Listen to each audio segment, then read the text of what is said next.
Hello প্রিয়ার, আসসালামু আলাইকুম। সবাই কেমন আছেন?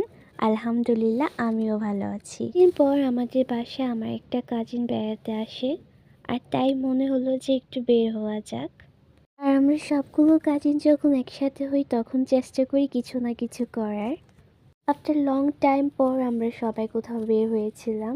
অনেক দিন ধরে কোথাও যাওয়া হয় না। আর বাই দ্য ওয়ে, আমি যেহেতু নারায়ণগঞ্জে থাকি, তাই চেষ্টা করি নারায়ণগঞ্জের ভিতরে কোথাও যাওয়ার। আর নারায়ণগঞ্জে কিন্তু অনেক সুন্দর সুন্দর জায়গা আছে, অনেক ভালো ভালো রেস্টুরেন্টও আছে।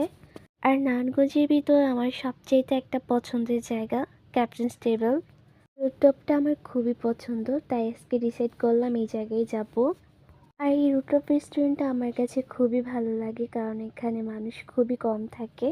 আর তাদের ডেকোরেশন থেকে শুরু করে সব কিছু সুন্দর। আর নারায়ণগঞ্জ যারা যারা থাকেন তারা কম বেশি সবাই এই রুটটপ রেস্টুরেন্টটাকে চিনেন।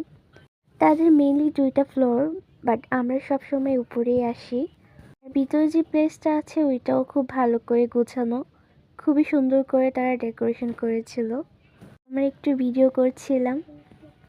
আর আমরা সব কাজিনরা যখন কোথাও যাই আমরা ভিডিও পিক খুব ভালো করে তুলি। আর আমরা যখন গিয়েছিলাম তখন মানুষ খুবই কম ছিল, তাই একটু ভিডিও আর একটু ছবি নেওয়ার সময় অনেক দুষ্টুমি করছিলাম। আর সত্যি বলতে সব কাজিনরা যখন একসাথে হই কথা যেন একদমই শেষ হয় না আমাদের। আর তাদের খাবারটা হতে যেহেতু একটু সময় লাগে, তাই আমরা আসার সাথে সাথে খাবারটা অর্ডার করে দিয়েছিলাম।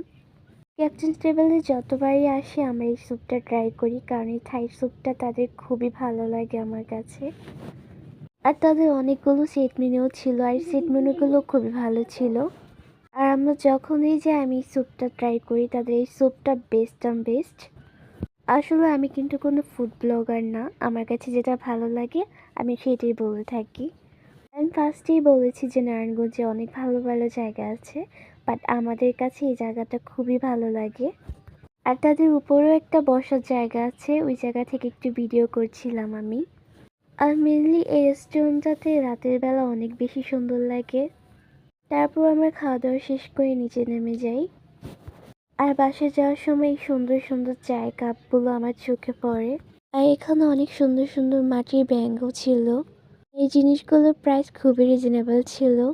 এই সমস্ত জিনিসগুলো আমার রাস্তায় দেখলে কিনতে ইচ্ছে করে। এই দোকানগুলো মূলত চাষারা বালুর মাটির ওই জায়গায় সবসময় পাওয়া যায়।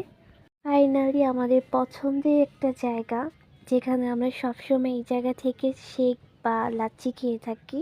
এই মোগল লাচ্ছিটা সবচেয়ে বেস্ট, আমার কাছে খুবই ভালো লাগে।